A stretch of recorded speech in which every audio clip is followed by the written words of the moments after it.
Jakarta menempati urutan teratas sebagai kota paling tercemar di dunia, Rabu 9 Agustus setelah secara konsisten berada di jajaran 10 kota paling tercemar secara global sejak Mei, menurut data perusahaan teknologi kualitas udara Swiss, IKI Air.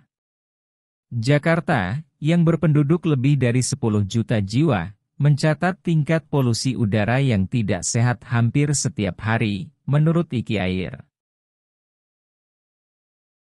Meskipun bukan nomor satu setiap hari dalam daftar kota paling tercemar IKI Air, grafik kualitas udara secara historis menunjukkan kota ini konsisten berada di 10 teratas.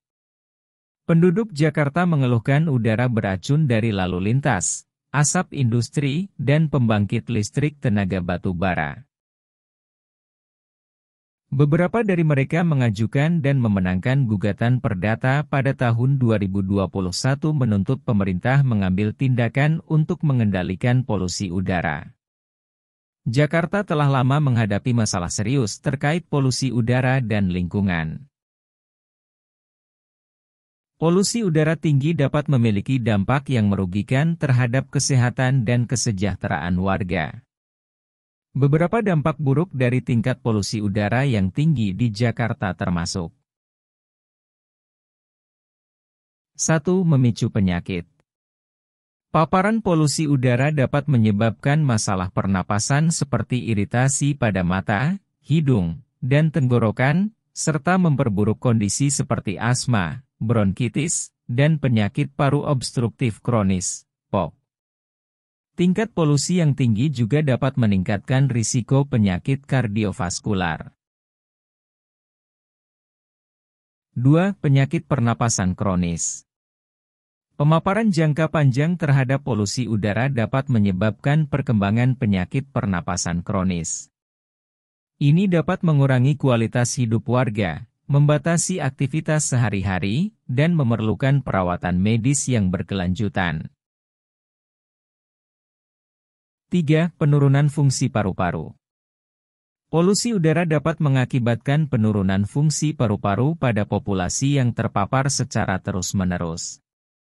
Ini berarti seseorang mungkin mengalami kesulitan bernapas dan kurangnya daya tahan fisik. Pada tingkat yang ekstrim, ini dapat menghambat kemampuan individu untuk menjalani aktivitas normal sehari-hari. 4. Efek buruk pada anak-anak dan lansia.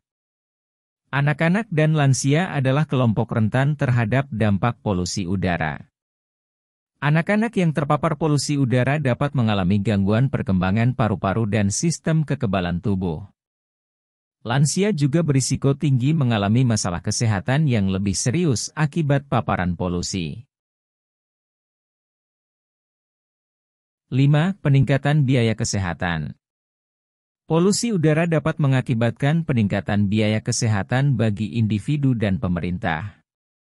Warga yang terpapar polusi udara tinggi mungkin memerlukan lebih banyak kunjungan medis, obat-obatan, dan perawatan jangka panjang.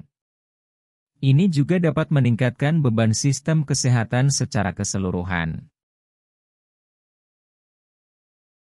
6. Mengganggu proses pendidikan. Polusi udara yang tinggi dapat mengganggu proses pendidikan. Anak-anak yang terpapar polusi udara berisiko mengalami penurunan konsentrasi, gangguan tidur, dan gangguan kognitif. Ini dapat mempengaruhi kemampuan mereka dalam belajar di sekolah dan berdampak pada prestasi akademik. 7. Kualitas hidup yang menurun. Polusi udara dapat mempengaruhi kualitas hidup secara keseluruhan dengan mengganggu aktivitas di luar ruangan, seperti berolahraga, berjalan kaki, atau bermain di taman. Lingkungan yang tercemar juga dapat menyebabkan stres dan dampak psikologis lainnya. 8. Mengurangi produktivitas. Polusi udara yang parah dapat memiliki dampak ekonomi negatif dengan mengurangi produktivitas dan meningkatkan biaya perawatan kesehatan. Warga yang terpaksa menghabiskan waktu lebih lama untuk mencari perawatan medis atau pulih dari penyakit dapat mengalami penurunan produktivitas di tempat kerja atau sekolah. 9. Mempengaruhi kualitas air. Polusi udara tidak hanya mempengaruhi kesehatan manusia, tetapi juga lingkungan secara keseluruhan. Polutan udara dapat merusak tanaman, ekosistem air, dan mempengaruhi kualitas air dan tanah. 10. Mengurangi wisatawan dan investasi. Polusi udara yang parah dapat memiliki dampak negatif pada sektor pariwisata dan investasi. Kota yang terkenal dengan kualitas udara buruk dapat mengurangi jumlah wisatawan yang berkunjung.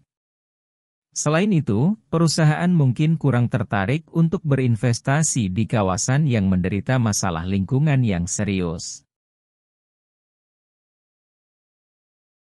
Dampak-dampak ini menunjukkan perlunya tindakan konkret untuk mengurangi polusi udara di Jakarta.